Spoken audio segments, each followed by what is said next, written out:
kind of explain what happened today. So a couple of months ago, right? We signed up Charlene for a jiu-jitsu tournament it's called the Houston Open, hosted by the IBJJF, the International Brazilian Jiu-Jitsu Federation. And there's other organizations that sanction tournaments, but this one is supposed to be like one of the best ones for organization and for structure. So it took a lot to register. Like we had to take a headshot of Charlene, we had to give her birth certificate, we had to give my driver's license as a guardian, we had to have the instructor sign that she was affiliated with the jiu-jitsu school that we are members of. So it took a lot to register, and so much so that we missed the early bird discount for registration and for tournament fees. So we thought that was all good, and so we're like, okay, let's do this. And we also, me and Charlene's mom, we took a day off of work so we can go to the tournament. And so everything seemed good. Like, it was kind of a hassle, but it seemed okay. Yesterday, so the tournament was today. Yesterday we find out that when we registered, we put her in the wrong weight class. And it was corrected, but it was not corrected in time before the brackets were made. So we were told that she wasn't going to be able to compete in the bracket, which is kind of a bummer, because we were looking forward to it. We already paid the fees. It was. So we were kind of bummed out, but we're like, you know what? Let's go. Maybe we can watch. Maybe we can go to see if they can work something out, even though we heard that they couldn't work anything out. But we said, let's just go and find out.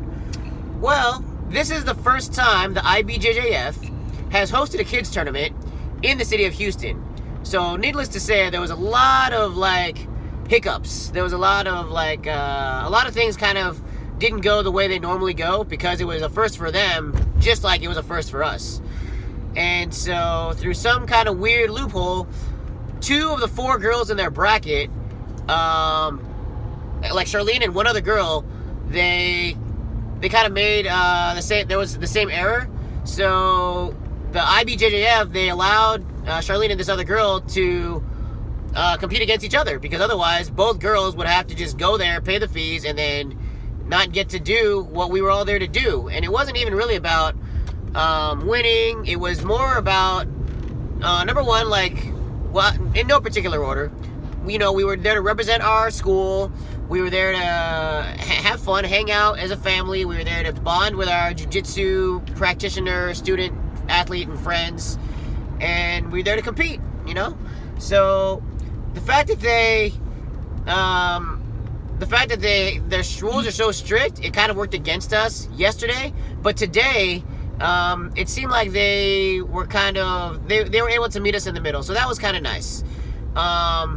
So yeah, Charlene was able to compete one fight, and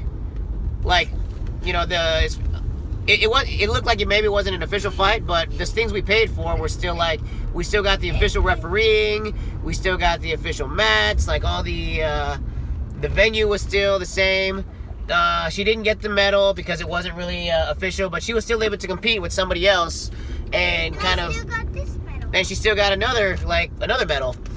But she was able to still gauge her jiu-jitsu journey against somebody else that was a peer that we didn't know. So it turned out to be a really nice day, especially compared to what we thought it was going to be last night. Last night we were really kind of like, man, I don't know what we're going to do.